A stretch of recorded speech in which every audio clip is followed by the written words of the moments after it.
අයිබෝවන් වාසනාවන් දුවදරුවනේ සියලු දෙනාටම සුබම සුබ දවසක් ප්‍රාර්ථනා කරනවා. අයිබෝවන්. ඉතින් මම අද ඔයගොල්ලොත් එක්කලා සම්මුඛ වෙන්න යන්නේ අලුත් වීඩියෝවක් සමගින් ඔයගොල්ලන්ගේ පුනරීක්ෂණය ප්‍රශ්න පත්‍රයක් සාකච්ඡා කරමින් අපි මේ දවස්වල ඉන්නේ. ඒකේ දෙවෙනි පත්‍රයේ B කොටස 7 වෙනි ගානෙන් එහා තියෙන ගණන් ටිකේ අපි සාකච්ඡාවක් පවත්වන්න සූදානම් වෙන්නේ. ඉතින් ඔයගොල්ලෝ මේ වීඩියෝ අවසානයේ මගේ වීඩියෝස් හොඳ නම් හොඳට අධ්‍යාපනයක් ලැබුවා නම් ඔයගොල්ලෝ ලයික් එකක් දාන්න, කමෙන්ට් එකක් දාන්න. ඒ වගේම ඔයගොල්ලන්ගේ යහළු එළියන් අතරේ මගේ සිසිර ඇකඩමි YouTube education channel එක එයටත් ලබා දීලා ඒගොල්ලන්ගේ අධ්‍යාපනයටත් ඔයගොල්ලෝ යම් දායකත්වයක් දරන්නයි කියලා මම පළමුවෙන්ම ඉල්ලා සිටිනවා. එහෙනම් අපි බලමු අපේ 7 වෙනි ගාන B කොටසේ තියෙන 7 වෙනි ගාන මේක තියෙන්නේ ශ්‍රේණි පිළිබඳවයි. බලමු අපි මොකද්ද කියන්නේ කියලා. තොරණක එක් කොටසක කුඩා විදුලි බුබුලු සවි කර ඇත්තේ එකිනෙකට සමාන පරතරයෙන් යුක්තව සකස් කළ වෘත්තාකාර රාමු මතය. අපි මෙතන ලොකු විස්තරයක් තියෙනවා. මම මේ අකුරු ටික ඔක්කොම ලියුවේ. මේ විස්තරයෙන් ගන්න පුළුවන් හරය අපි අරගෙන එතන සටහන් කරගන්න ඕනේ. මේ වෘත්තාකාර රාමු තුල තමයි මේ තොරණ සකස් කරලා තියෙන්නේ. ඒවයි බල්බ් ඒ කියන්නේ විදුලි බුබුලු තියෙන්නේ මෙහෙමයි. පළමු රාමුවේ තියෙනවා බල්බ 16ක්. පළමු රාමුවේ තියෙනවා බල්බ 16ක්. දෙවන රාමුවේ බල්බ 20ක්. තුන්වන රාමුවේ බල්බ 24ක්. ආදී වශයෙන් අපි එක ගාන කියවනකොටම අපි ඒ පද ටික කිහිපයක් ලියා ගන්නවා. මේ විදිහට ආදී වශයෙන් පිළිවෙලට වැඩි වෙනසේ සවි කර ඇත. ඉතින් බලන්න ළමයි දැන් මේ ඔක්කොම මේ ටික ඔක්කොගෙම කියවෙන්නේ මෙන්න මේ පද කිහිපය ගැනනේ. පළවෙනි රාමුවේ 16ක් තියෙනවා විදුලි බුබුලු. දෙවෙනි රාමුවේ 20ක් තියෙනවා. තුන්වෙනි රාමුවේ 24ක් තියෙනවා. මේ ආදී වශයෙන් තියෙනවාලු. පළවෙනි කොටසෙන් අහනවා මෙම රාමු වල විදුලි බුබුලු පිළිවෙලින් සමාන්තර ශ්‍රේණියක පද ලෙස ගත් විට. ඔන්න අපිට ඒගොල්ලෝ පොඩි උදව්වක් කරනවා. මොකද්ද? මේ ශ්‍රේණිය සමාන්තර ශ්‍රේණියක් කියලා ඒගොල්ලෝ අපිට කියනවා. අපිට අපෙන් ඇහුවනම් ප්‍රශ්නයක් මේ මොන ශ්‍රේණියක්ද කියලා අපි කරන්න ඕනේ. 20න් 16ක් අඩු කරලා සමානයි 4යි කියලා ගන්නවා. පසුපදයෙන් පෙර පදේ අඩු කරලා 24න් 20ක් අඩු කරලා සමානයි 4යි කියලා ගන්නවා. ඊට පස්සේ අපි ලියන්න වෙනවා එම නිසා පොදු අන්තරය 4ක් වන සමාන්තර ශ්‍රේණියක කියලා. දැන් මෙතන එහෙම ප්‍රශ්නයක් නැහැ. මෙතන ඒගොල්ලෝ කෙලින්ම කියනවා මේ සමාන්තර ශ්‍රේණියක පද පිළිවෙලටලු තියෙන්නේ. එහෙනම් මෙතනින් අපිට ගන්න පුළුවන් A සමානයි පළමු පදයේ 16යි කියලත් ඒ වගේම පොදු අන්තරය D සමානයි කීයද? ඒගොල්ලෝ සමාන්තර ශ්‍රේණියක් කියලා කියන හින්දා එක පොදු අන්තරයක් ගත්තා හෙව්වම 20න් 16ක් අඩු කරාම 4යි. එහෙම නැත්නම් 24න් 20ක් අඩු කරලා 4ක් කියලා ගන්නවා. අපෙන් අහන්නේ මොකද්ද? දහවන රාමුවේ සවි කර ඇති විදුලි බුබුලු ගන්න කීයද? දහවනි රාමුවේ විදුලි බුබුලු ගන්න කීයද කියලා අහනවා. එහෙනම් අපි මේ n සමානයි 10ක් අපි ආදේශ කරලා දහවන රාමුවේ තියෙන විදුලි බුබුලු ගන්නයි අහන්නේ. එහෙනම් tn සූත්‍රය අපි යොදා ගන්නවා. දහවෙනි පදයනේ අහන්නේ. දහවෙනි රාමුවේ තියෙන විදුලි බුබුලු ගන්න කියන්නේ දහවෙනි පදය අහන්නේ. මොකද සූත්‍රය? tn සමානයි a ධන n ඍණ 1 වාරයක් d කියන සූත්‍රය. හොඳට මතකයි දැන් මේ වෙනකොට මම හිතේ. ඔව්. මොකද සමාන්තර ශ්‍රේණි වල වීඩියෝකුත් මම දාලා තියෙනවා. මම හිතනවා ඒකත් දැන් මේ වෙනකොට බලලා ඇති විශාල ගණන් ප්‍රමාණයක් හදලා තියෙනවා. 10 වෙනි පදේ t10 හොයන්න ඕනේ. පළවෙනි පදේ අතනින් ගත්ත a සමානයි 16. ධන n ඍණ 1 n කියනකොට 10 දානවා. 10 අඩු කිරීම 1 වරක් d කියන්නේ 4. ඊට පස්සේ 16 එකතු කිරීම මෙතන 9 10න් එකක් අඩු කරාම 9 9 වරක් 4 කියලා මෙතනින් ලියන්නේ නැතුව ඉන්නවනම් හොඳයි. මොකද හේතුව එහෙම ලිව්වොත් ඕගොල්ලන්ට මේ 16 9 ඉස්සෙල්ලා එකතු කරන්න හිතෙන්න පුළුවන්.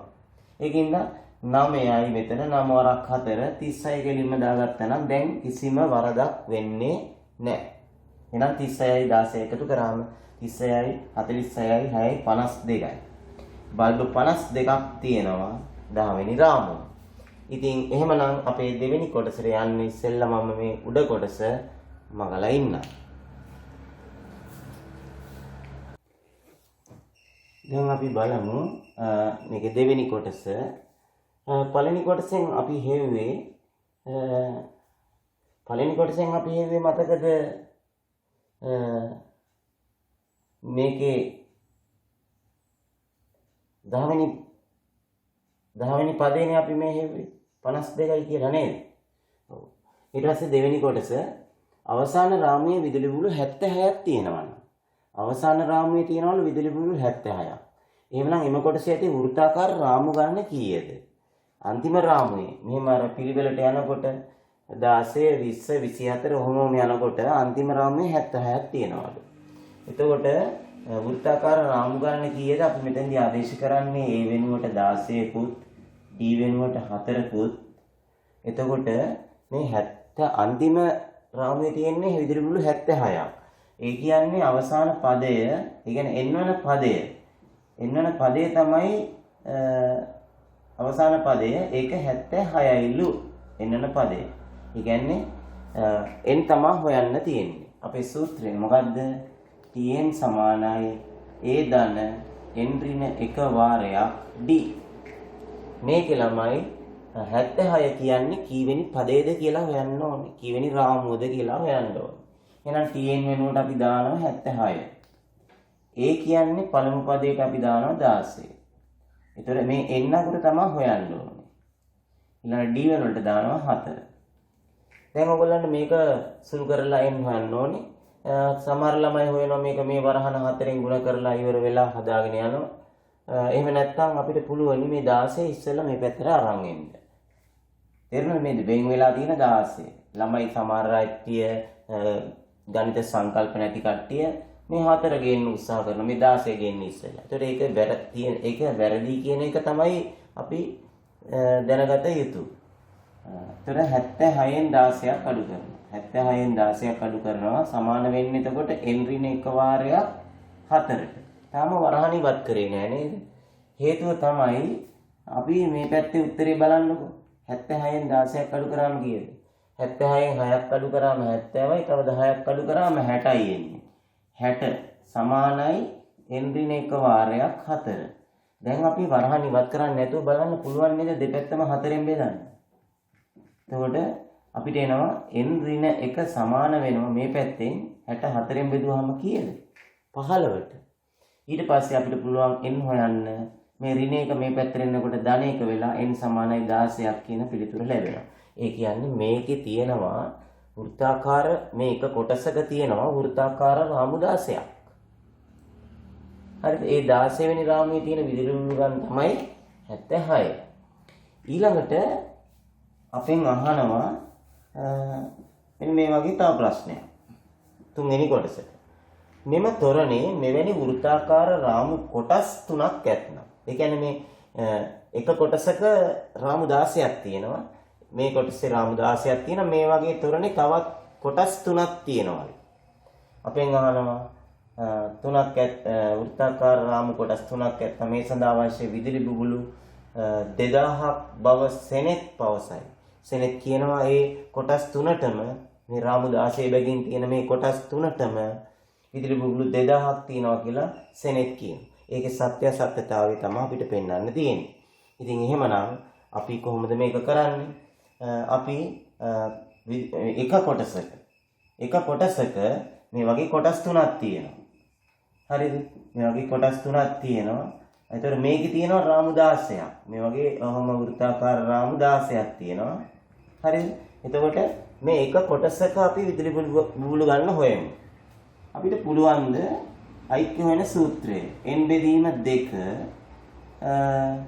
ඒ ධන l වලින් හදන්න පුළුවන්ද?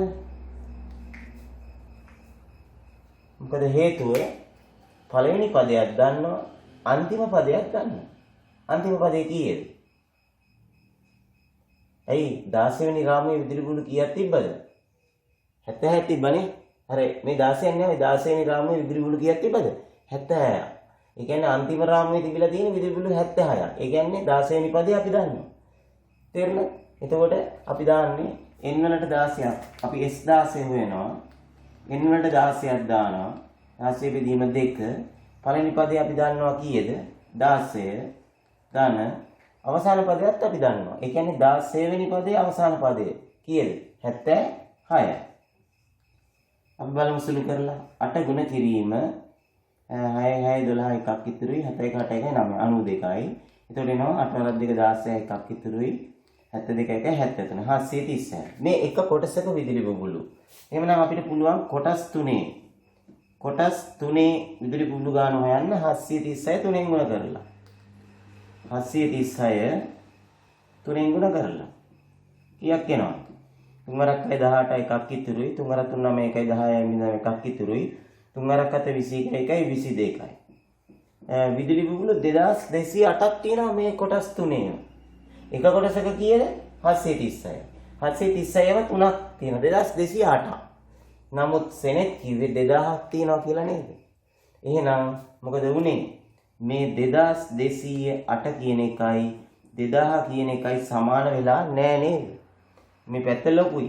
එහෙමනම් මෙහෙම පෙන්වන්න ඕන. දැන් ඔයගොල්ලෝ මතක තියාගන්න මේ සත්‍ය සත්‍යය පෙන්වන්නේ ගොම් මේ අසමානතා ලකුණක් දාලා අපි මේකට පිළිතුරු ලියන්න මේ වගේ දේවල් අපි ඉගෙන ගන්න ඕනේ. එහෙනම් අසත්‍යයි කියලා ලියනවා. අසත්‍ය වේ කියලා අවසන් කරනවා. එයා කිව්ව දේ වැරදි. හොඳයි අපි බලමු ඊළඟ ගාන.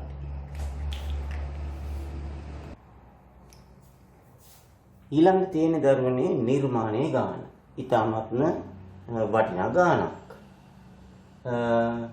අපි ඒගොල්ලෝ කිව්වත් නැතත් මේ නිර්මාණ ගාන හදන්න ඉස්සෙල්ලා ඒකේ කටුසටහනක් ගහගන්න ඕනේ.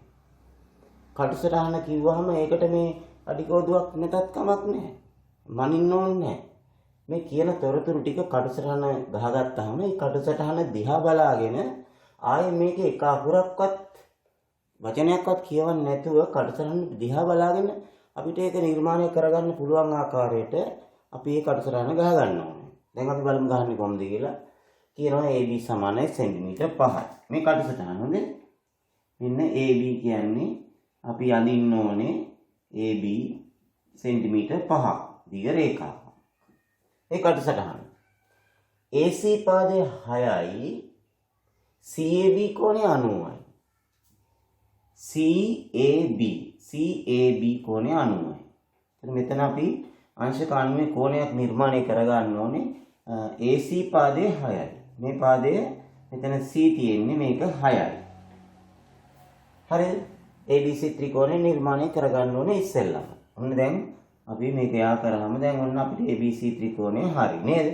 ඒතකොට දැන් මට මේ පළවෙනි කොටසේ තියෙන සියල්ල මෙතන තියෙන හින්දා දැන් පළවෙනි කොටසේ වැඩක් නැහැ. ඊළඟට කරන්න ඕනේ දෙවෙනි කොටසේ මොකද්ද? CAB කෝණයේ සමච්ඡේදකය නිර්මාණය කර. එතකොට දැන් අපි ඊළඟට කරන්න ඕනේ CAB කෝණය. හරියට හඳුනා ගන්න CAB කෝණය. CAB කෝණය. මෙන්න මේ ඒ අකුරනේ මැද තියෙන මෙන්න මේ කෝණය අපි දෙකට බෙදෙන රේඛාව මෙන්න සමච්ඡේදනය කරගන්න ඕනේ. මෙන්න මෙහෙම. අපි ඒක පොඩි මාක් එකක් දාගන්නවා. අපි මේක මෙන්න මේ කෝණ දෙක සමානව බෙදෙන විදිහට අපි මේ නිර්මාණය කරගන්න ඕනේ. එය BC පාදයේ හමු වන ලක්ෂය D. ඒක BC පාදයේ හමු වන ලක්ෂය මෙතන D කියලා අපි ලකුණු කරන්නත් ඕනේ. ඔන්න දෙවෙනියට ඒක. හොඳේ. මතක තියාගන්න දෙවෙනියට මෙන්න මේ සමච්ඡේදකය අනින්න. තුන්වෙනියට D සිට AB රේඛාවට ලම්බකයක් නිර්මාණය කර. මේ D වල ඉඳලා මේ AB රේඛාවට මෙහෙම ලම්බකයක් නිර්මාණය කරන්න ඕනේ. මෙහෙම ලම්බකයක් නිර්මාණය කරන්න ඕනේ. නිර්මාණය කරලා එය AB හමු වන ලක්ෂය, AB හමු වන ලක්ෂය මේ මෙතන E කියලා නම් කරන්න ඕනේ. E කියලා නම් කරන්න ඕනේ. හරිද? ඊට පස්සේ කියනවා D කේන්ද්‍රයද AD අරයද? D කේන්ද්‍රයද AD කියන පාදයේ මෙන්න මේ දුර අරය වශයෙන් අරගෙන. ඒ කියන්නේ D කේන්ද්‍රය වෙන්න ඕනේ AD අරය වශයෙන් අරගෙන අපි වෘත්තයක් නිර්මාණය කරන්නලු. අවසානට ඒක නිර්මාණය කරාට පස්සේ මෙන්න මේ කොටස අපි බලමු. දැන් එහෙනම් මට ඔයගොල්ලෝ දැන් තේරෙනවද පළවෙනි කොටස ත්‍රිකෝණය නිර්මාණය කරන්න තියෙන්නේ. ඒක මට දැන් මේක ඕනේ. දෙවෙනි කොටස CAB කෝණ සමච්ඡේදකේ නිර්මාණය කරන්න තියෙන්නේ. ඒක මට ඕනෙත් නෑ දැන්. තුන්වෙනි කොටස D සිට AB රේඛාවට ලම්බකයක්. මෙන්න මේ ලම්බකය නිර්මාණය කරන්න. ඒත් මට මේ කොටස ඕනෙත් නෑ. ඊට පස්සේ D කේන්ද්‍රයේද AD අරේද වන වෘත්තය. ඊට පස්සේ මේ D කේන්ද්‍රයේ AD අරේ වන වෘත්තය අඳින්න ඕනේ. ඒතකොට එනම් මේ කොටස ඕනෙත් නෑ. දැන් එතකොට අපිට පුළුවනි දැන් මේ නිර්මාණයේ දිහා මේ කටසටහන දිහා බලාගෙන අපිට පුළුවනි නිර්මාණය කරන්න. අපි මේ නිර්මාණය කරනකොට මම කෝදුවක් හදා ගන්නවා. මම ටිකක් ලොකුවට අඳින්න එපේ. මම කෝදුවක් හදා ගන්නවා මේ විදිහට.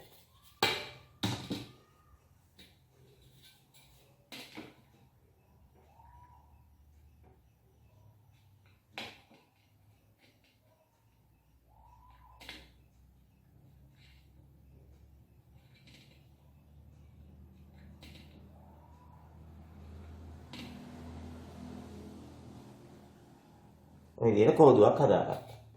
දැන් මම ඉස්සෙල්ලම කරන්න ඕනේ AB පාදයේ සෙන්ටිමීටර් 5ක් නේ. මම එහෙමනම් කරනවා මෙන්න මෙහෙම. මෙහෙම රේඛාවක් ඇඳලා මේක මම A ලක්ෂය මෙතනින් ලකුණු කරලා AB පාදයේ සෙන්ටිමීටර් 5ක් කොහමද අපි අඳින්නේ? AB පාදයේ කොහොමද 5ක් අඳින්නේ? අපි බලමු අඳින හැටි. අපි ගන්නවා මගේ කෝදුවේ සෙන්ටිමීටර් 5ක්. 1 2 3 4 5යි. මෙන්න මගේ කෝදුවේ සෙන්ටිමීටර් 5ක්. මෙච්චරක්. සෙන්ටිමීටර් 5ක්. මම මෙතන ඉඳලා ඡාපයක් ගන්නවා මෙහෙම. ආපස්සට එතන ඉඳලා ඡාපයක් ගන්නවා මෙහෙම. ඔන්න මගේ සෙන්ටිමීටර් 5ක්. ඒතකොට ඡාප දෙකම වදින්න ඕනේ. මේක සෙන්ටිමීටර් 5යි. මේක B. හරිද? ඊට පස්සේ දැන් මම ඊළඟට කරන්න ඕනේ මොකද්ද? මෙතන ලම්බකයක් නිර්මාණය කරන්න. මම බලන්නකො මම මේ රේඛාව අඳිනකොටම මේක පොඩ්ඩක් මේ පැත්තට දික් කරලා ඇඳගෙන තියෙන මම මෙතනදී දැන් ලම්බකයක් නිර්මාණය. ලම්බකේ නිර්මාණය කරන්න ක්‍රම දෙකක් තියෙනවා. එකක් තමයි මම මේ දැන් කරන්නේ. අනිත් එක තමයි අංශක 120න් අණුව නිර්මාණය කරන. ඉතින් ඕගොල්ලන්ට පුළුවනි මේ නිර්මාණ ගානට ලකුණු 10ම ගන්න අවශ්‍ය නම් මම මූලික නිර්මාණ කියලා වීඩියෝවක් දාලා තියෙනවා. ඒක 9ට 10ට 11ට 3ටම මම දාලා තිනවා 9 10 11 කියලා මූලික නිර්මාණයන් ටික. මේ මූලික නිර්මාණයන් ටික හොඳටම ඇති මේ නිර්මාණයට ලකුණු 10 ගන්න. උඹලන් දැන් මම කැමැති ආරයක් අරගෙන ලම්බකයක් නිර්මාණය කරන්න හදන්නේ. මේතර A ලක්ෂයට කව කට්ටේ තුඩ තියලා මම දෙපැත්තෙන් ඡාප දෙකක් ගහනවා. දෙපැත්තෙන් ඡාප දෙකක් ගහනවා. ඊට පස්සේ මම මෙතන ඉඳලා උඩින් ඡාප දෙකක් ගහනවා. පොඩ්ඩක් ආරය පොඩ්ඩක් වැඩි කරගෙන ආරය පොඩ්ඩක් වැඩි කරගත්තා මම මෙන්න මෙහෙම ඡාප දෙකක් ගහනවා. අර දෙපැත්තෙන් ඉඳන්. දැන් මෙන්න මෙතන ඡේදනය. දැන් මට ඊළඟට තියෙන්නේ මේක යා කරන්න. මේ ලම්බකයේ එතකොට යා කරලා ගමු.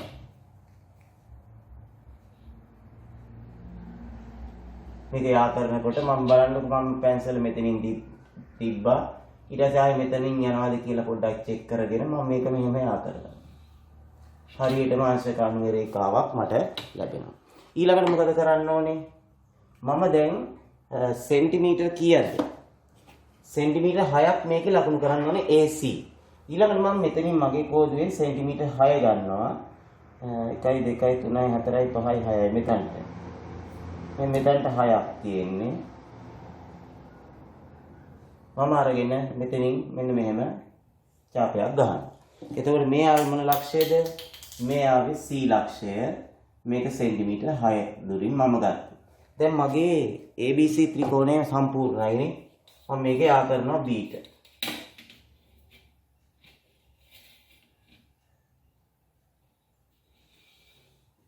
මගේ ABC ත්‍රිකෝණය. ඊළඟට මම මොකද කරන්න ඕනේ? ඊළඟට මම කරන්න ඕනේ මේ අංශක අණුවේ කෝණය සමච්ඡේදනය කිරීම. දැන් අංශක අණුවේ කෝණය සමච්ඡේදනය කරන්නේ කොහොමද? මෙන්න මෙතන කව කට්ටි තුඩ තියලා මම ආරේ කැමති ආරයක් ගන්නවා. කැමති ආරයක් අරගෙන මම මෙතන ඉඳලා මෙන්න මෙහෙම ඡාපයක් ගන්නවා. ගහලා ඉවර වෙලා ඊට පස්සේ මේ කැපිච්ච තැන් දෙක ඉඳලා මෙහෙන් ඡාපයක් ගහනවා. මෙන්න මෙතන ඉඳලා ඡාපයක් ගහනවා. ඊට පස්සේ නැවත මෙතන තියලා අර ඉස්සෙල්ලා ගහපු ඡාපේ කැපෙන්න මේ විදිහට ඡාපයක් ගහනවා. ඊට පස්සේ මම මොකද කරන්න ඕනේ? මෙන්න මේ ලක්ෂය අඩි මම පැන්සල් තුඩ තියලා මම මේක ලං කරගත්තා. දැන් ඊළඟට මෙතන හරහා යන්න ඕනේ. දැන් මම මේක හයියෙන් අල්ලගෙන මෙතන හරහා යනවද කියලා බැලුවා. බලලා ඉවරලා මම මේ රේඛාව මෙහෙම නිර්මාණය කරගන්නවා. දැන් ඔන්න ලම්බකයක් නිර්මාණය කරා. දැන් ඊළඟට මම මොකද කරන්න ඕනේ? මෙතන D කියලා නම් කරන්නයි කිව්වා. ඔන්න නම් කරා. ඒ සියලු දේවල් දැන් අපි සිදු කරගෙන යනවා. ඔන්න D කියලා නම් කරා. ඊළඟට මොකද කරන්න කිව්වේ? මතකද? ඊළඟට කිව්වා D වල ඉඳලා මේ AB රේඛාවට ලම්බකයක් නිර්මාණය කරලා E ලකුණු කරන්න කියලා. දැන් මම ඒක කරන්න යන්නේ. කොහොමද මේ D වල බාහිර ලක්ෂයක ඉඳලා රේඛාවකට ලම්බකයක් නිර්මාණය කරන්නේ? අන්න අර මූලික නිර්මාණ තියෙන වීඩියෝයේ. ඔයාලා අද මේවා ටිකක් අමාරු නම් මතක තියාගන්න. ඒ වීඩියෝ බලලා ඒ මූලික නිර්මාණ සියල්ලම ඔයගොල්ලෝ එක තැනකට පොතකට ගන්න. එතකොට හරි ලේසි නිර්මාණයේ ලකුණු 10 ගන්න. දැන් මම D වල ඉඳලා මේ AB රේඛාවට ලම්බකයක් නිර්මාණය කරන හැටි. D වලට කව කට්ටි තුඩ තිබ්බා. කව කට්ටි තුඩ තියලා මම ගහනවා මෙන්න මේ සමදුරින් ලක්ෂයන් දෙකක් ලකුණු කරනවා. මෙතනයි මෙතනයි. මෙතන ඉඳලා මෙන්න මේ සමදුරින් ලක්ෂයන් දෙකක් ලකුණු කරා. ඊට පස්සේ මේ මෙතන ඉඳලා මම යටින් ඡාප දෙකක් ගහනවා. ඔයගොල්ලෝ කැමති නම් ඒ ආරේම ගන්න. නැත්නම් හරිය පොඩ්ඩක් වෙනස් කරගත්තට ප්‍රශ්නයක් නැහැ.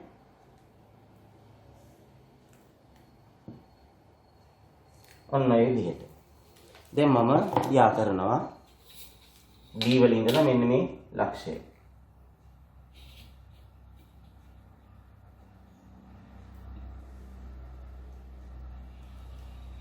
එහෙනම් යා කරලා ඉවර වෙලා මොකද කරන්න කිව්වේ?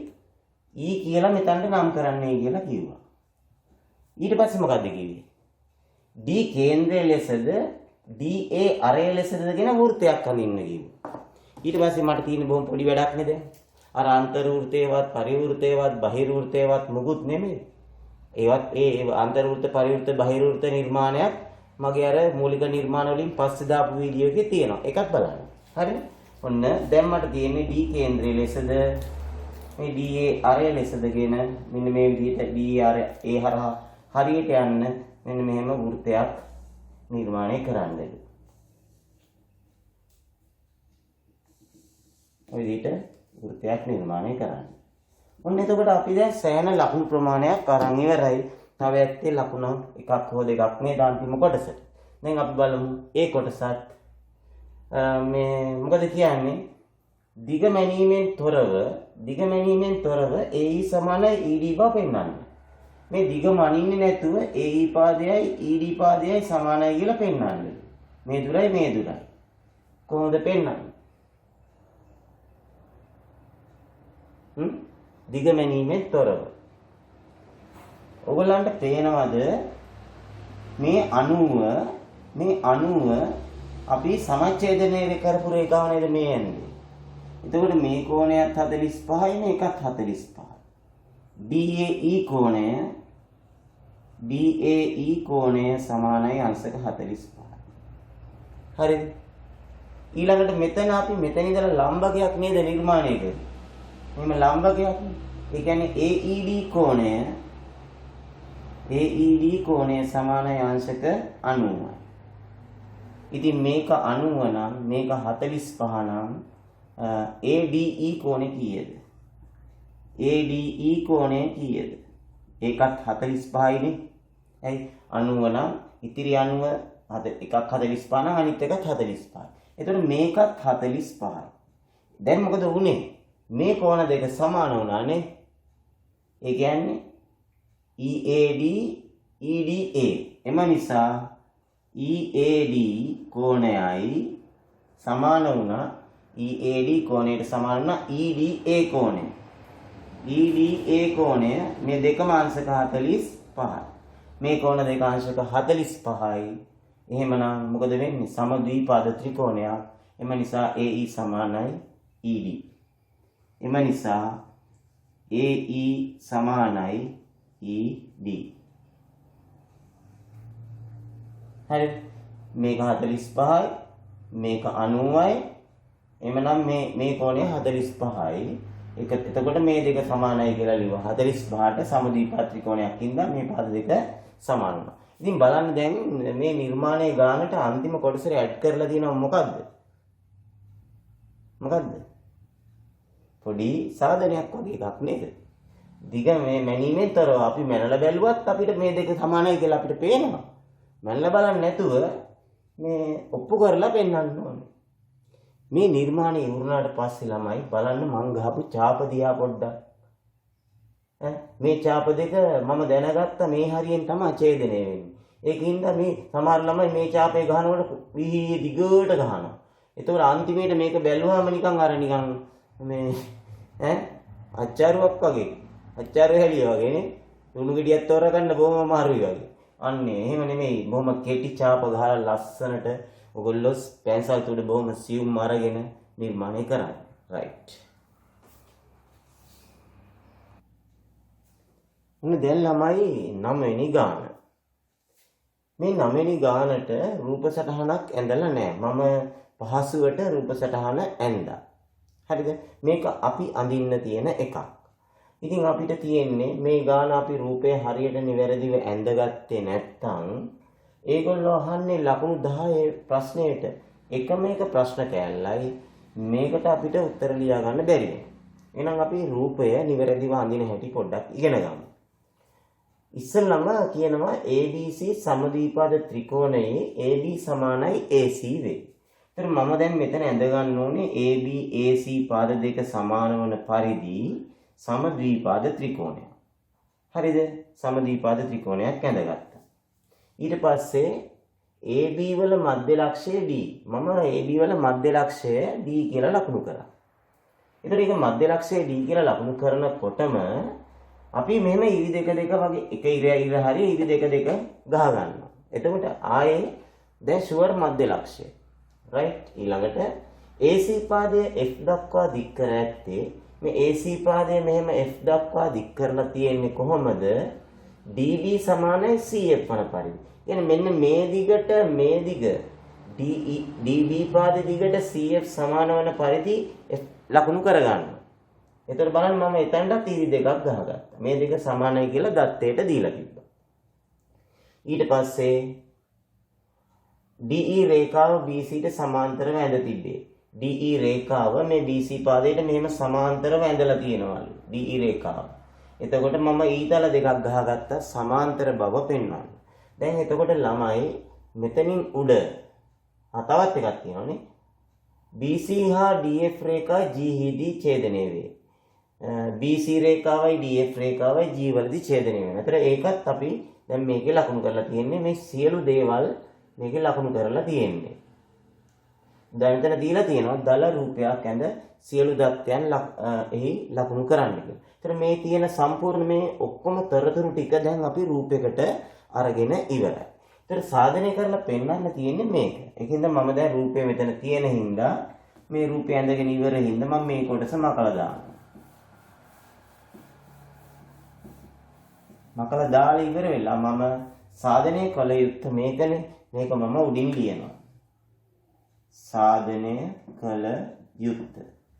සාධනය කළ යුත්තේ GC සමානයි 4න් 1යි BC බව. එතකොට ළමයි දැන් සාධනය කරන්න දුන්නාම අපි එකයි ලකුණු 10යි දැන් මේක සාධනය කරලා පෙන්නුවාට මේ දල රූපයෙන් දඩත් ඔයගලන්ට ලකුණු දෙකක් විතර දෙනවා අනිවාර්යෙන්. මොකද විශාල දත්ත ප්‍රමාණයක් අපි මේකේ ලකුණු කරා. දැන්ටම අපි ලකුණු දෙකක් අරන් ඉවරයි. දැන් මේක සාධනය කරන්න තියෙන්නේ. දැන් අපි මේක සාධනය කරනකොට මේ ජ්‍යාමිතිය තමයි ලේසිම කොටස කියන එක මනසේ තැම්පත් කරගන්න ඕනේ. හරිද? මොකද අපිට තියෙන්නේ මේ රූපය දිහා බලාගෙන මෙතන තොරතුරු ටිකක් ලියලා ලකුණු ගන්න. මේ රූපයේ තියෙන සත්‍යම සත්‍ය දේවල් ටික මෙතන ලිව්වහම අපිට ඒකෙන් පුළුවන් මේක ඔප්පු කරගන්න. හරිද? හැබැයි ක්‍රමයන් අපි දැනගෙන ඉන්න ඕනේ. අපි දැන් සාධනය කරන්නයි පටන් ගන්න. සාධනය. හරිද? සාධනය කරන්න පටන් ගන්නකොට දැන් අපි ඉස්සෙල්ලාම බලන්න ඕනේ දීලා තියෙන දත්තයන් මේ පාදය සමානයි මේ පාද දෙක සමාන්තරයි එච්චරද දුන්න දත්තය. තව එකක් ලකුණු කරේ නෑ. අපි මේ සම ද්විපද ත්‍රිකෝණයක් බව ලකුණු කරේ නෑ. ඒක අපිට දැන් මේකේ මෙහෙම තමයි ලකුණු කරන්න වෙන්නේ. මේ පාද දෙක සමානයි කියලා මතක තියාගන්න මේකත් ඕන වෙනවා. right. දැන් ළමයි ඔයගොල්ලන්ට මම පොඩි මතක් කිරීමක් කරන්න. ළමයි මධ්‍ය ලක්ෂ ප්‍රමේය මතකද? ත්‍රිකෝණයකට මධ්‍ය ලක්ෂ ප්‍රමේය දානවා නම් මොකද වෙන්නේ? ත්‍රිකෝණයකට මධ්‍ය ලක්ෂ ප්‍රමේය දානවා නම් මේ පාද දෙකකම මධ්‍ය ලක්ෂ තියෙන්න ඕනේ. හරිද? අපි හිතමු PQR කියලා ත්‍රිකෝණයක් තියෙනවා. මේ PQR ත්‍රිකෝණේ පාද දෙකකම මධ්‍ය ලක්ෂ තියෙනවා නම් මේ පාද දෙකක මේ මධ්‍ය ලක්ෂ දෙක යා කරන රේඛාව XY කියලා ගමුකෝ. මේ XY කියන රේඛාව අනිවාර්යෙන් මේ QR රේඛාවට සමාන්තර වෙනවා. සහ මධ්‍ය ලක්ෂ ප්‍රමේයෙන් තවත් එකක් වෙනවා මේ XY වල දිග මේ QR වල දිගෙන් භාගයක්. XY දිග සමාන වෙනවා භාගයයි QR ට.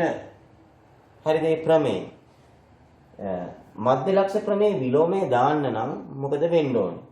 ප්‍රමේය දාන්න නම් පාද දෙකකම මධ්‍ය ලක්ෂ තියෙන්න ඕනේ. නැත්තම් බෑ.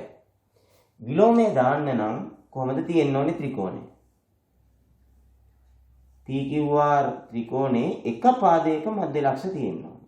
එක පාදයක මධ්‍ය ලක්ෂය හරහා මේ අනිත් තව පාදයකට සමාන්තරව මෙහෙම රේඛාවක් ඇන්දොත් මෙහෙම රේඛාවක් ඇන්දොත් මොකද වෙන්නේ? දැකද? එක පාදයක මධ්‍ය ලක්ෂය හරහා තව පාදයකට සමාන්තරව රේඛාවක් ඇන්දොත් ඉදිරි පාදය දෙකට බෙදෙනවා. එහෙනම් විලෝමයෙන් PY සමානයි YR කියලා අපිට කෙලින්ම ලියන්න පුළුවන් මේ PQR ත්‍රිකෝණයට මධ්‍ය ලක්ෂ ක්‍රමයේ විලෝමය දැම්මා. දැන් එතකොට බලමු අපිට මේ තොරතුරු දෙක උදව් කරගෙන මේකේ යම් දේවල් ලියන්න පුළුවන් නේ. බලන්න මේකේ තියෙනවද මේ අවස්ථා දෙක? එකම ත්‍රිකෝණයේ පාද දෙකක මධ්‍ය ලක්ෂ තියෙනවද? නෑ. මේ ත්‍රිකෝණය ගත්තොත් මේ පාදේ මධ්‍ය ලක්ෂය තියෙනවා. මේකේ මධ්‍ය ලක්ෂය නෑ. හැබැයි මධ්‍ය ලක්ෂය හරහා මේකට සමාන්තරව රේඛාවක් ඇඳලා තියෙනවානේ. මේ පාදේ මධ්‍ය ලක්ෂය හරහා මේ පාදයට සමාන්තරව රේඛාවක් ඇඳාම ඉතිරි පාදයේ දෙකට බෙදෙන්නේ මධ්‍ය ලක්ෂ ප්‍රමේය විලෝමයෙන්. එහෙනම් අපිට අන්න තොරතුරක් මෙන්න මේකට අනුව තොරතුරක් දැක්කා. දැන් අපිට කෙලින්ම ලියන්න පුළුවන් ඒක දැක්කනම් AE සමානයි EC කියලා ලියන්න පුළුවන්. එතකොට ඒකට හේතුව ලියන්නේ කොහොමද? ABC ත්‍රිකෝණයට මොකද දැම්මේ? මාලා ප්‍රවි මධ්‍ය ලක්ෂ ප්‍රමේය විලෝමය දැම්මා. ඔන්න දැන් අපිට ලකුණු ප්‍රමාණයක් හම්බ වෙනවා. දැන් ලකුණු බිඳුව නෙමෙයි මෙතනට ලකුණු දෙකක් හම්බුණා මේකට ලකුණු හම්බ වෙනවා. හරි. දැන් ඔන්න අපි මේ දෙක සමානයි කියලා අපි දැන් ඔප්පු කරගත්තා. දැන් මම මෙහෙම කරන්නම්. දැන් හොයාගන්න තොරතුරු.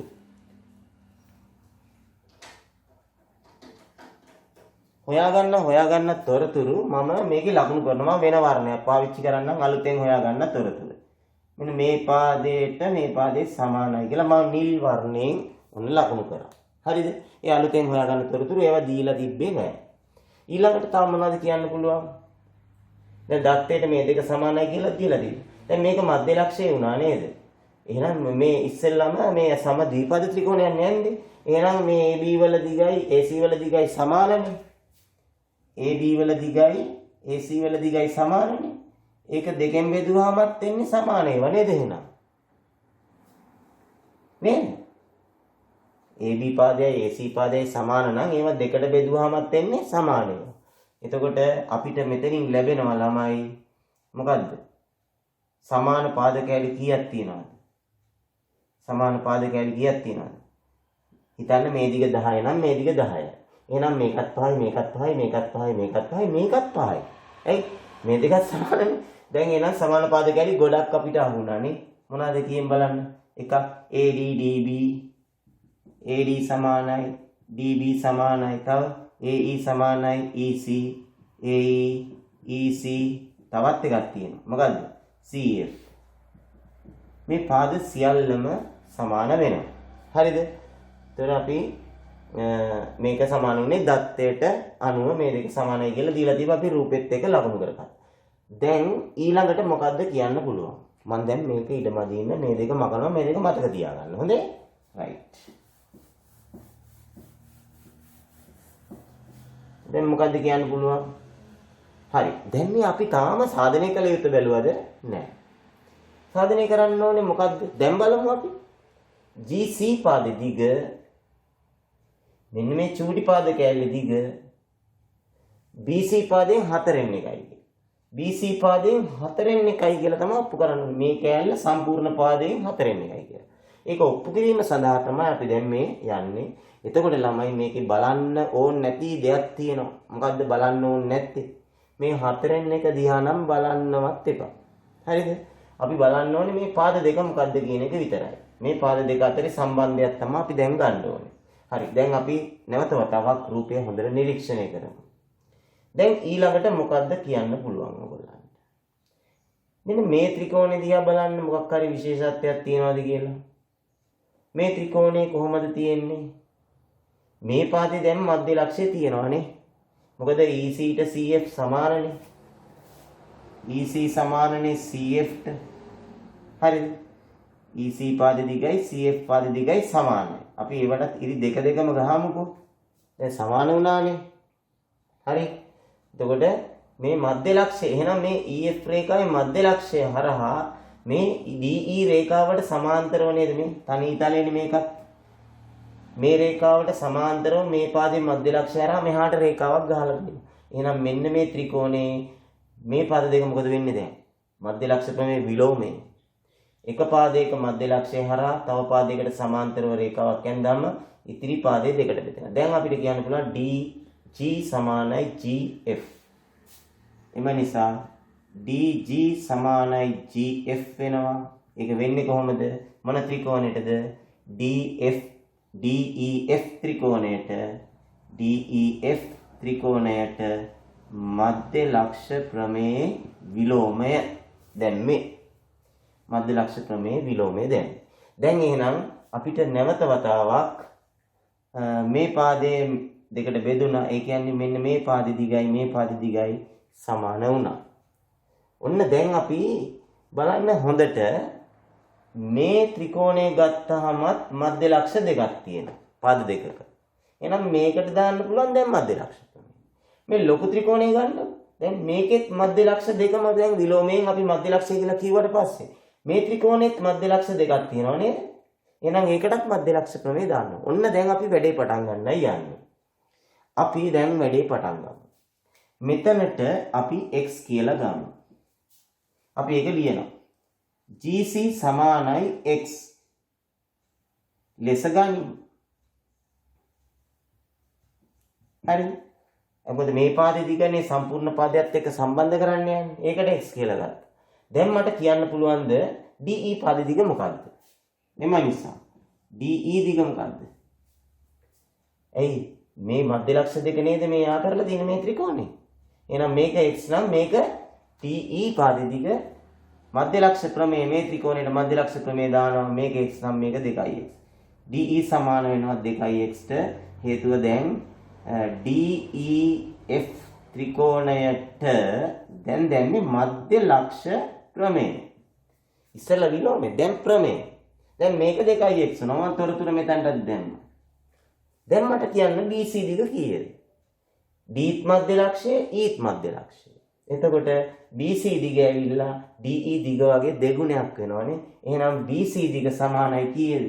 එම නිසා BC සමාන වෙනවා 4x ට. BC සමාන වෙනවා මේක 2x නම් මේ සම්පූර්ණ පාදය 4x වෙනවා. 4x. දැන් මේ මොකද්ද අපි ABC ත්‍රිකෝණයට මොකක්ද දැම්මේ? ABC ත්‍රිකෝණයට මධ්‍ය ලක්ෂ ප්‍රමේය. right. දැන් හරි නේද බලන්න වැඩි. BC සමානයි 4යි. අපි x කියලා ගත්තේ මොකද්ද? අපි ගාන පටන් ගත්තේ x කියලා ගත්තේ GC ට නේද? මේ GC ට. එහෙනම් මම x වෙනුවට දානවා GC. අපි දැන් මේකේ GC උක්ත කරලා තියෙන්නේ. එහෙනම් අපි මොකද කරන්නේ? GC මේ පැත්තේ තනි කරගන්න. මේ ಗುಣ කිරීම 4 මේ පැත්තට එනකොට මොකද වෙන්නේ? බෙදීම 4 වෙනවා. 4න් 1යි BC වෙනවා. බලන්න GC සමානයි 4න් 1යි BC කියලා අපිට උත්තරේ ලැබෙනවා. එහෙනම් මතක තියාගන්න මගේ ජ්‍යාමිතික පාඩම් මාලාවක් මම දාලා තියෙනවා. ඒවා හොඳට ග්‍රහණය කරගන්න. මගේ ජ්‍යාමිතික පාඩම් ටික ඔයගොල්ලෝ බැලුවොත් වෘත්ත ප්‍රමේයන් එහෙම මධ්‍ය ලක්ෂ ප්‍රමේය සමකෝණික ත්‍රිකෝණ මේ වීඩියෝ ටික ඔයගොල්ලෝ බැලුවොත් අනිවාර්යෙන් ඒකක් ගන්න පුළුවන් බව මට තරයේ විශ්වාසයි. හරිද? මොකද ජ්‍යාමිතිය මම හරිම ආසාවෙන් උගන්වන කොටසක්. ජ්‍යාමිතිය තමයි අපිට ජීවිතේ මේ ගණිතයේදී තියෙන ලේසිම කොටස. මොකද දක්ෂ ළමයි පේපර් එක ගත්ත ගමන් හදන්නේ ජ්‍යාමිතිය කොටස. ඒක මම හොඳටම අත්දැකීමෙන්ම දන්නවා. හරිද? මොකද බලාගෙන ලියන්න තියෙන්නේ. රයිට්? හොඳයි. එහෙනම් අපි ඊළඟ ගන්නට යමු.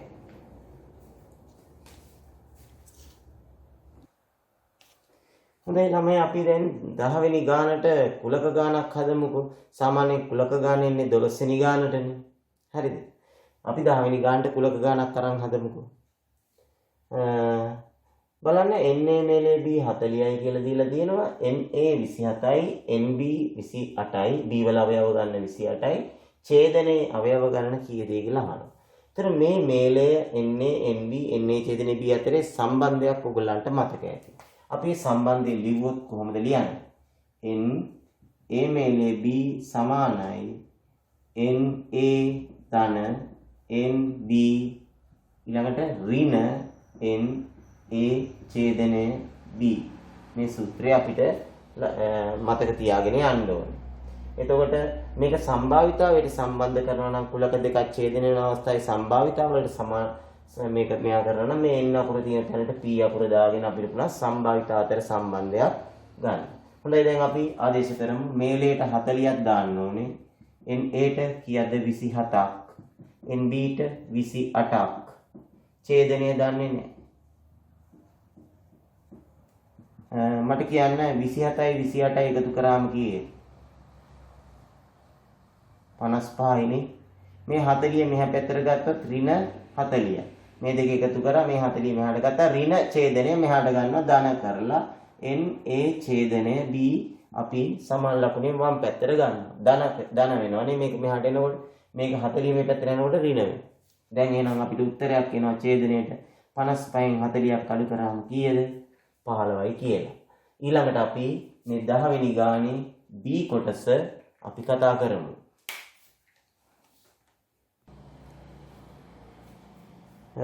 මෙමයි ඒකේ B කොටස විද්වාර රිද්ම යන දෙදෙනාම පොදු බස් රථ වලින් පැමිණෙන එකම ආයතනයේ සේවය කරන දෙන්නේ. පොදු බස් රථ වලින් එන්නේ මේ දෙන්නම. විද්ද ප්‍රමාද වීමේ සම්භාවිතාවය 5න් එකයි. ඒතර විද්ද ප්‍රමාද වීමේ සම්භාවිතාවය 5න් එකයි. රිද්ම ප්‍රමාද වීමේ සම්භාවිතාවය මේ අනිත් එක්කෙනා රිද්ම ප්‍රමාද වීමේ සම්භාවිතාවය 3න් එකයි. එකම දිනක මෙම දෙදෙනා ප්‍රමාද වී හෝ නොවි පැමිණීම දැක්වෙන රුක්සටහනක් අඳින්නලු. එතකොට ප්‍රමාද වීම හෝ නොවීම දැක්වීමට රුක්සටහනක්. එතකොට ළමයි මේක අඳිනකොට මම දැකලා තියෙනවා ගොඩක් වෙලාවට මෙතනට විද්ද මෙතනට රිද්ම කියලා දාගන්න ඔක්කොටම ඉස්සෙල්. නෑ මෙතනට එන්නේ ප්‍රමාද වීම ප්‍රමාද නොවීම. කාගේද? අපි ගමු මේක ඉස්සෙල්ලම විද්වගේ. විද්ව සඳහා මෙහෙම ගමු ප්‍රමාද වීම නොවීම. ඊට පස්සේ මේ රුක්සටහන අපි දීර්ඝ කරමු. මේ විදිහට මේ අත දීර්ඝ කරනවා මේ අත දීර්ඝ කරනවා මේ විදිහට. මේ කාටද මේ රිද්මට. බලන්න මේ රිද්මට මේ විද්වට. එතකොට රිද්මත් අපි ප්‍රමාද කියන එක නොලිය වීම නොවීම කියලා විතරක් ලියමුකෝ. වීම නොවීම. ප්‍රමාද වීම ප්‍රමාද නොවීම ප්‍රමාද වීම ප්‍රමාද නොවීම. දැන් සම්භාවිතා දාමු. කියනවා විද්ද ප්‍රමාද වීමේ සම්භාවිතාවය 5න් එකයි. විද්ද ප්‍රමාද වීමේ සම්භාවිතාවය 5න් එකයි. එහෙනම් ප්‍රමාද නොවීම කීයද? 5න් 4යි. හරිම ලේසි. රිද්ම ප්‍රමාද වීමේ සම්භාවිතාවය 3න් එකයි. එහෙනම් ප්‍රමාද නොවීම 3න් 2යි. මෙතනත් එහෙම. ප්‍රමාද වීම 3න් එකයි ප්‍රමාද නොවීම 3න් 2යි. ඒතර මේ වගේ එකක සම්භාවිතා ගන්න මෙහෙමයි. මේ මොකද්ද මේ අත්ත? විද්ද ප්‍රමාද වීම, රිද්ම ප්‍රමාද වීම. දෙන්නම ප්‍රමාද වීම එන්නේ පහෙන් එක ගුණ කිරීම තුනෙන් එක. උත්තරය පසරත් 3 15යි 15න් 1යි. හරි. එතන මේත් ප්‍රමාද වීම නොවීම. එතකොට පහෙන් 1යි 3න් 2යි. පහෙන් එක ගුණ කිරීම 3න් 2. එතනට එනවා 15න් 2ක්. ඊළඟට මෙතන ප්‍රමාද නොවීම ප්‍රමාද වීම. ප්‍රමාද නොවීම ප්‍රමාද වීම. එතකොට පහෙන් 4යි 3න් 1යි. පහෙන් 4යි 3න් 2යි. එතන එනවා පසරත් 3 15යි 4 2 8යි. ඊළඟට ප්‍රමාද නොවීම පහෙන් 4යි 3න් 2යි. පහෙන් 4යි 3න් 2යි ගුණ කරලා අපි උත්තරේ ගන්නවා 15න් 8යි කියලා. ඊට පස්සේ ළමයි මේ රුක්සටහන ඇසුරෙන් අපෙන් ප්‍රශ්න 3ක් අහනවා. අපි බලමු මේ ප්‍රශ්න 3 මොනවද කියලා. අපෙන් අහනවා පළවෙනි කොටසට දෙදෙනාම ප්‍රමාද නොවි පැමිණීමේ සම්භාවිතාවය. දෙදෙනාම ප්‍රමාද නොවි පැමිණීමේ සම්භාවිතාවය.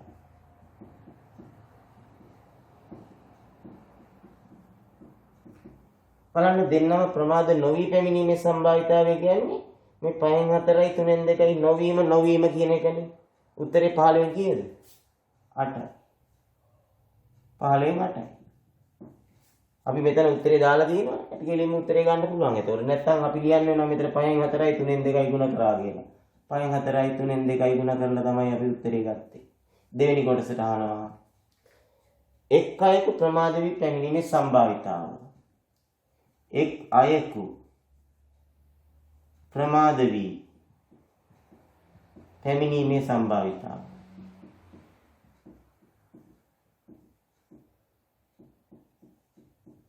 එක් අයෙකු ප්‍රමාද වී පැමිණීම කිව්වහම විද්ද ප්‍රමාද වෙනකොට අරයා ප්‍රමාද නොවෙන්න ඕනේ. ඒ කියන්නේ 15න් 2යි. එහෙම නැත්නම් විද්ද ප්‍රමාද නොවෙනකොට මෙයා ප්‍රමාද වෙන්න ඕනේ. එක්කෙනෙක්නේ ප්‍රමාද වෙන්න ඕනේ. ඒතර නොවීම වීම. ඒතර එතනට එනවා 15න් 8ක්. 15න් 8ක්. උත්තරේ කීයද? 15න් 10යි නේ. එක් අයෙකු ප්‍රමාද වීමේ සම්භාවිතාව. ප්‍රමාද වීම නොවීම 15න් 2යි. ප්‍රමාද නොවීම වීම 15න් 8යි. එකතු කරාම 15න් 10යි. සම්භාවිතාවයේ හින්දා සුළු කිරීම අත්‍යවශ්‍ය නැහැ. ඊළඟට තුන්වෙනි කොටස දෙදෙනාගෙන් ප්‍රමාද වීමේ වැඩි ප්‍රමාණතාවයක් දක්වන්නේ කවරෙක්ද? මම ප්‍රශ්න ලියන්න ඉඩම අදින්දා ප්‍රශ්න කියන්න දෙන්නගෙන් ප්‍රමාද වීමේ වැඩි ප්‍රමාණතාවයක් දක්වන්නේ කවුද? දෙන්නගෙන් ප්‍රමාද වීමේ වැඩි ප්‍රමාණතාවයක් දක්වන්නේ කවුද? ඒ කියන්නේ විද්ද ප්‍රමාද වීමේ සම්භාවිතාවය 5න් 1යිනේ. රිද්ම 3න් 1යිනේ. ඒතර මේ දෙකෙන් ලොකු කොයිකද? 5න් 1 අපි මෙයා විද්ද මේ රිද්ම. විද්ද 5න් 1යි රිද්ම 3න් 1යි. ඒතර මේක අපි ගත්තොත් එහෙම හරය සමාන කරන්න 5 වරක් 3 1 වරක් 3. මෙයාට එන්නේ 15න් 3යි. රිද්මට එනවා 3 වරක් 5 1 වරක් 5. මෙයාට එනවා 15න් 5යි. එතකොට මොකද්ද ලොකු? 15න් 5 ලොකුයි නේ. ඒ කියන්නේ රිද්ම ප්‍රමාද වීමේ වැඩි සම්භාවිතාවයක් තියෙන රිද්මට. උත්තරේ රිද්ම කියලා අපිට ලැබෙනවා. ප්‍රමාද වීමේ වැඩි සම්භාවිතාවයක් තියෙන රිද්ම කියලා. මොකද මේ 5න් 1 කියන්නේ විද්ද 3න් 1 කියන්නේ ප්‍රමාද වීම රිද්ම. ඔය විදිහට අපිට ඒකට උත්තරේ ගන්න පුළුවන්. හොඳයි. අපි බලමු ඊළඟ ගානට. ඊළඟට අපි බලමු මිනිතේ පැත්තෙන් ගානක්. අර ඒද උස 6යි ඒද වන ඝන ලෝහ සිලින්ඩරයක්. අර ඒද උස 6යි ඒද වන ඝන ලෝහ සිලින්ඩරයක් උණු කර ලෝහ අපතේ නොයනසේ පතුලේ අරය ආර්ධ උස 2යි ඒද. පතුලේ අරය ආර්ධ උස 2යි ඒද වන හේතු 20ක් සාදනු ලබයි. එතකොට මෙන්න මේ සිලින්ඩරය උණු කරලා මෙන්න මේ අරය සහ උස මේ විදිහට වන හේතු 20ක් හදනවලු. හැදුවාම මෙන්න මේක බව පෙන්වන්න තියෙන්නේ. මොකද්ද එතකොට මේක උණු කරලා මේ 20ක් හදනවා කියන එකේ තේරුම? මේ 20 පරිමාව සිලින්ඩරයේ පරිමාවට සමාන වෙනවා. ඒ කියන්නේ හේතු 20 පරිමාව සමාන වෙනවා සිලින්ඩරයේ පරිමාවට. එතකොට මේ සම්බන්ධය ගත්තාම අනිවාර්යෙන් මේ උත්තරේ ලැබෙන්න ඕනේ. ඒක ෂුවර් වෙන්න ඕනේ නේද? අපිට මේ සඳහා ප්‍රශ්න පත්‍රයේ මුලින්ම අපිට දෙනවනේ මේ මිනිතය පැත්තෙන් ගත්තාම මේවායි සූත්‍ර මේ නාත් දීලා තියෙනවා. 5r වර්ගය h පතුලේ වර්ගඵලයේ උසෙන් ගුණ කරාම සිලින්ඩරයක පරිමාව. කේතුවේ පරිමාව හොයන්නේ පතුලේ වර්ගඵලයේ උසෙන් ගුණ කරලා එන උත්තරේ 3න් පංගුව. 3න් 1යි පතුලේ වර්ගඵලයේ 5r වර්ගය උස h කියලා සූත්‍ර දෙක දීලා තියෙනවා. එහෙනම් කේතු 20 පරිමාව. කේතු 20 පරිමාව කියන්නේ 3න් 1යි 5r වර්ගය h වලින් h කියන එක ගුණ කරන්න ඕනේ කියන්න 20න්. තාම ආදේශ කරේ නෑ මුකුත් තොරතුරු. සූත්‍රය දානවා. මෙතන සිලින්ඩරයේ පරිමාව කියන්නේ 5r වර්ගය h. 5 එතන අපි කැපිටල් r දාමු 5r වර්ගය h. නැත්නම් මේ r මේ r කපන්න හිතෙන්නේ. මේකේ අර වෙනස් නේද? ඒතර මේකේ උසත් වෙනස් මේකේ උස 2යි මේකේ උස 6යි. තාම ආදේශ කරේ නෑ හොඳේ. ඔන්න දැන් තමයි ආදේශ කරන්න යන්නේ. 3න් 1යි අපිට පුළුවන් නේද මේ 5 මෙතනින්ම මෙහෙම ඉවත් කරලා දාන්න. h ඉවත් කරන්න අපි මෙතන කැපිටල් h දාමුකෝ. නැත්නම් ඒකත් කපලා දායිනේ. උසවල් දෙකක් වෙනස් අරවල් දෙකක් වෙනස්. හරිද? දැන් ආදේශ කරමු ඉතුරුවා. 3න් 1 ගුණ කිරීම r වර්ගය. එතකොට කේතුවේ r. කේතුවේ r ට දාන්නේ r මයිනේ. එහෙනම් මෙතනට r වර්ගය ගත්ත හැකි. කේතුවේ උස කීයද? කේතුවේ උස 2යි. උසට දැම්ම h ට දැම්ම 2යි. ඒක 20න් ගුණ වෙනවා. මේ පැත්තේ ඔන්න දැන් සිලින්ඩරය. සිලින්ඩරේ අරය මොකද්ද? a. එහෙනම් r වර්ගය වෙනුවට a වර්ගය දානවා.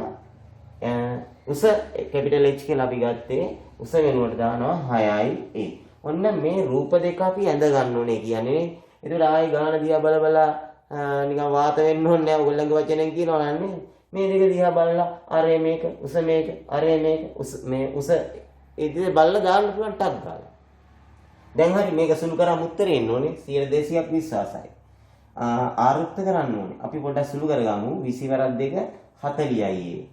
40යි a r වර්ගය බෙදීම 3 සමානයි මෙතන එනවා 6යි a වල 3 වෙනි බලය.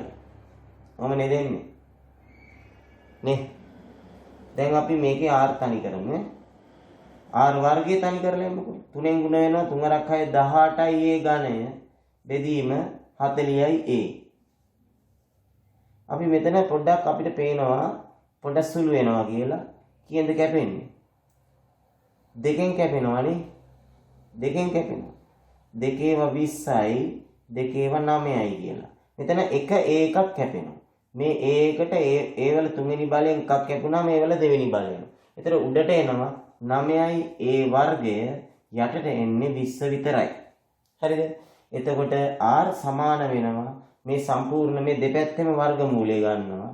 මේ පැත්තෙත් වර්ගමූලය ගන්නවා. මේ පැත්තෙත් වර්ගමූලය ගන්නවා. 9 වර්ගමූලය 3යි. a වර්ගයේ වර්ගමූලය a බෙදීම 20 වර්ගමූලය. මෙන්න මේක නේද ඔප්පු කරන්න තියෙන්නේ. 3යි a බෙදීම වර්ගමූල 20. 9 වර්ගමූලයයි a වර්ගයේ වර්ගමූලයයි ගත්තම 3යි එනවා. යට මූල 20. එතකොට අපිට ඊටම පහසුවෙන් ඉක්මනින් පිළිතුර කරා යන්න පුළුවන්. අපි මෙතනට 5 වලට 722 දාන්න ඕනේ. ඒක දැම්මත් 722 කැපිලා යනවානේ. 5 එහෙමම අපිට ඒ කියන්නේ දෙපැත්තම 5 වලින් බෙදුවා සමානයි. රයිට්. අපි මේකේ ඊළඟ කොටස තියෙන්නේ ලඝු මේ ගාන ලඝු ගණක වගුවෙන් හදන්න. ඒගොල්ලෝ ඒ වලට අගයක් දෙනවා. හොඳයි අපි ලඝු ගණක ගාන හදමු. ඒ වලට 3.25 වෙනකොට r යාගේ ලඝු ගණක වගුව ඇසුරෙන් හදන්න. අපිට ආවේ r සමානයි මෙන්න මේකනේ. ඒකේ a වලට දාන්නම 3.25. දාලා මෙන්න මේකට උත්තරේ ලඝු ගණක වගුව ඇසුරෙන් සොයන්නලු. අපි දැන් ලඝු පේලිය ලියමු. lg දාලා lg r සමානයි මේක ලියන්නේ කොහොමද? ගුණිතයක් නම් එකතුවක් ලෙස ලියනවා මතක ඇති. LG 3 ධන මේක ලියන්නේ LG 3.25 ඊළඟ බෙදනකොට අපි අඩු කරන බව මතකයි නේද? එතකොට එන්නේ වර්ගමූලයක් නම් කොහොමද ලිව්වේ මතකද? 2න් 1යි LG 20 කියලා ඔහොම ලිව්වේ. දැන් අපි මේක ලඝු ගණකේ පූර්ණාංශය ඉස්සෙල්ලා ලියාගෙන ඉමු. එක ඉලක්කමක සංඛ්‍යාවක් නම් එන්නේ 0.0. මෙතනත් එක ඉලක්කමක සංඛ්‍යාවක් නම් එන්නේ 0.0. මෙතන භාගයේ ගුණ කිරීම මෙතන ඉලක්කම් දෙකක සංඛ්‍යාවක් නේ 20 කියන්නේ පූර්ණාංශ ඉලක්කම් දෙකයි. එහෙනම් 1.0. right ඊළඟට ලඝු වර්ගයෙන් බලන්න. මෙතන අපි බලන්නේ 30 බිඳුවනේ. ඉස්සෙල්ලම බලන්නේ 30 බිඳුව. 30 බිඳුවට එනවා 4770 30 බිඳුව 4771. ඊළඟට 32 5 32 5 මෙහෙමයි බලන්නේ නේ 5119. ඊළඟට 20 බිඳුව 20 බිඳුව 3010යි. බලන්න මධ්‍යනාන්තර පැත්තම ආවේ නැහැ ගානේ නේ. මධ්‍යනාන්තර තිබ්බනම් ඒවත් එකතු කරලා ගන්න ඕනේ. මේ ගානේ මධ්‍යනාන්තර නැහැ.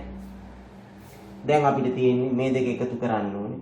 5119ක් 5119ක් අපි එකතු කරන්න ඕනේ. 9 1යි 10ක් ඉතුරුයි.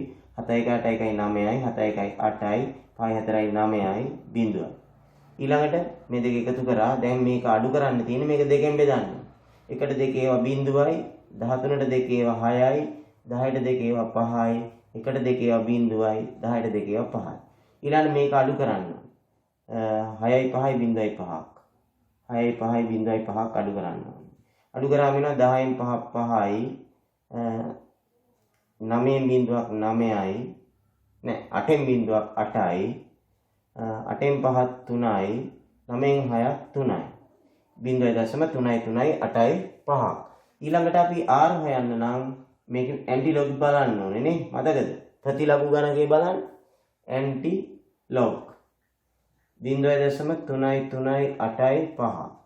අපි බැලුවොත් 3385 තියෙන්නේ කොතනද කියලා මේක වග්වි බලන්න හරියටම 3385 තියෙනවා 21 8 21 8. එතකොට මේකේ දශම තිත කොහෙටද තියන්නේ? මෙතන ලඝු ගණකයට ඇවිල්ලා තියෙන්නේ 0.0 ගාණක්. අපි 0.0 ගාණක් ලිව්වේ එක ඉලක්කමක් තිබ්බනන්නේ. පූර්ණාංශය එහෙනම් අපිට මෙතන 0.0 ගාණක් ආව නම් අපි පූර්ණාංශෙට එක ඉලක්කමක් තියලා උත්තරේ 2.18යි කියලා දෙනවා. අවසාන උත්තරේ හැටියට 2.18යි සෙන්ටිමීටර්. එහෙනම් දරුවනේ මම අද දවසේ අද ගොඩක් සාකච්ඡා කරා විශාල ගණන් සම්භාරයක් සාකච්ඡා කළා. ඕගොල්ලන්ට මේවයින් මොනවා හරි ගානක ගැටලුවක් තියෙනවා නම් මම ඒ වෙනුවෙන් වීඩියෝවක් ඉදිරිපත් කරලා තියෙනවා. අපි උදාහරණයක් වශයෙන් කුලක අමාරු නම් කුලක වීඩියෝ බලන්න, සම්භාවිතාව අමාරු නම් සම්භාවිතාව වීඩියෝ බලන්න. 11 වසරේ මම අන්තිම පාඩමක් දාලා තියෙන්නේ වීඩියෝ පිළිවෙලට දාලා තියෙන්නේ අංක කරලා.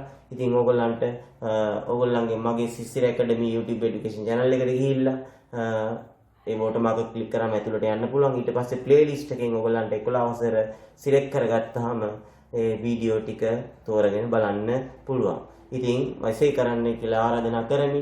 මාගේ වීඩියෝ එකෙන් ඔයගොල්ලෝ මම හිතනවා දැනුත් සම්භාරයක් ගත්තයි කියලා. එසේ ගත්තයි කියලා විශ්වාස නම් ඔයගොල්ලන්ට ලයික් එකක් කමෙන්ට් එකක් එහෙම දාන්නත් අමතක කරන්න එපා. එතකොට තමයි මම දන්නේ ඔයගොල්ලෝ වීඩියෝ බැලුවයි කියලා.